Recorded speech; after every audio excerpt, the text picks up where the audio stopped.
এখন আমাকে বাইকে করে যেতে হচ্ছে প্রয়াগরাজ জংশনের দিকে, স্লিপিং করছে। ওখান থেকে আমি রামবাগে যাব ট্রেন ধরার জন্য। তো প্রচণ্ড কষ্ট, ট্রেনের জার্নি আরও কষ্ট হয়েছে প্রচণ্ড। রাস্তা আটকে দিয়েছে, আমার আটকে ট্রেন মিস করে যেতাম।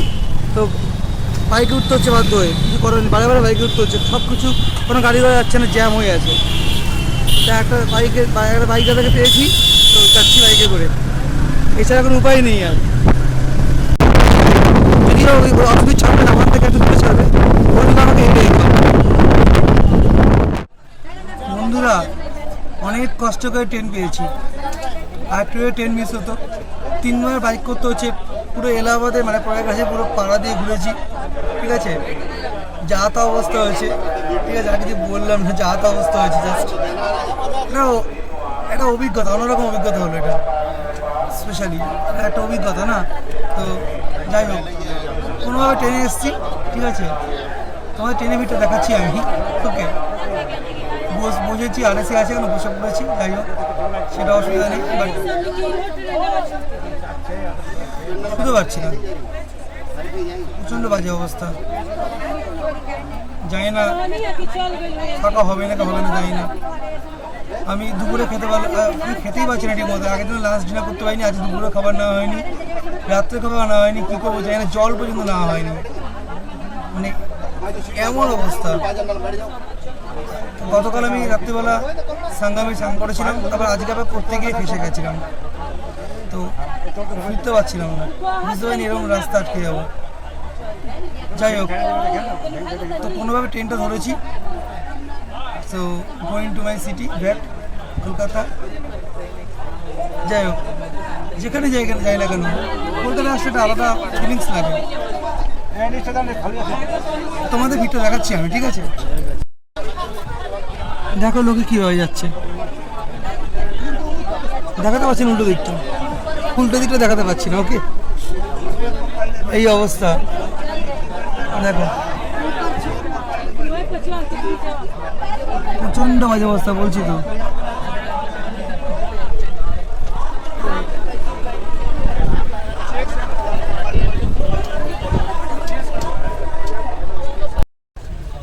এই ট্রেন ছাড়লো, তো যাই হোক, অবশেষে ফিরছি আমার শহর কলকাতায়।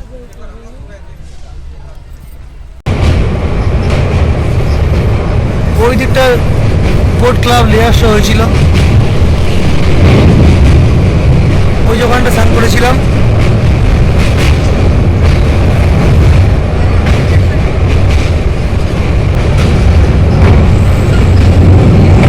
ওই যে টেন্টগুলো,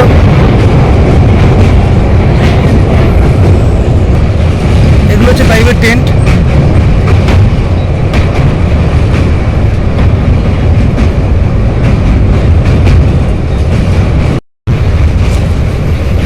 উপর থেকে দারুণ লাগছে, জাস্ট ওয়াও, তাই না? বলো কী বলো তোমরা, কী বলো তোমরা, আর কমেন্ট করে অবশ্যই জানিও কীরকম লাগলো সব।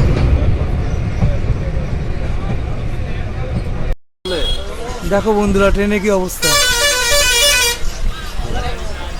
দেখো কি অবস্থা, দেখো সবাই, দেখো এটা কাশী বিশ্বনাথ।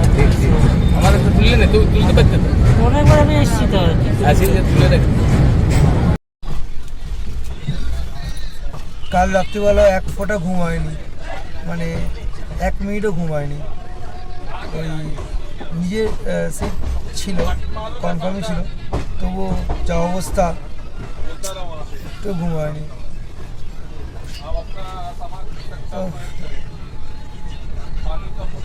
তো এখন ট্রেন প্রচুর লেট আছে, 7:35-এ পৌঁছানোর কথা হাওড়ায়, পৌঁছাবে দুপুর 12:30 টাইম আছে, ওটা আরও বাড়বে। 12:30-র মধ্যে পৌঁছে আশা করছে, সেটা আরও বাড়তে পারে। দেখা যাক কখন পৌঁছাই কলকাতায়, মানে হাওড়া। যাই হোক,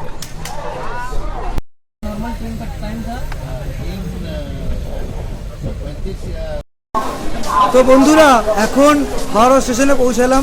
ট্রেনটা অনেক লেট করেছে, ভোর 7:35-এ পৌঁছানোর কথা, সেখানে এখন 1টা বাজে দুপুর, তো প্রচুর লেট করেছে। যাই হোক, অবশেষে পৌঁছালাম। 2,000 years later. তো মহাকুম্ভের যাত্রা আমার এখানেই শেষ হলো। তো আশা করি তোমাদের ব্লগগুলো ভালো লেগেছে। প্রত্যেকটা ব্লগের লিঙ্ক আমি ডেসক্রিপশনে দিয়ে রেখেছি, তো তোমরা যারা দেখোনি তারা দেখে নিও, ঠিক আছে? তো এখানেই শেষ করলাম আমার মহাকুম্ভের যাত্রা।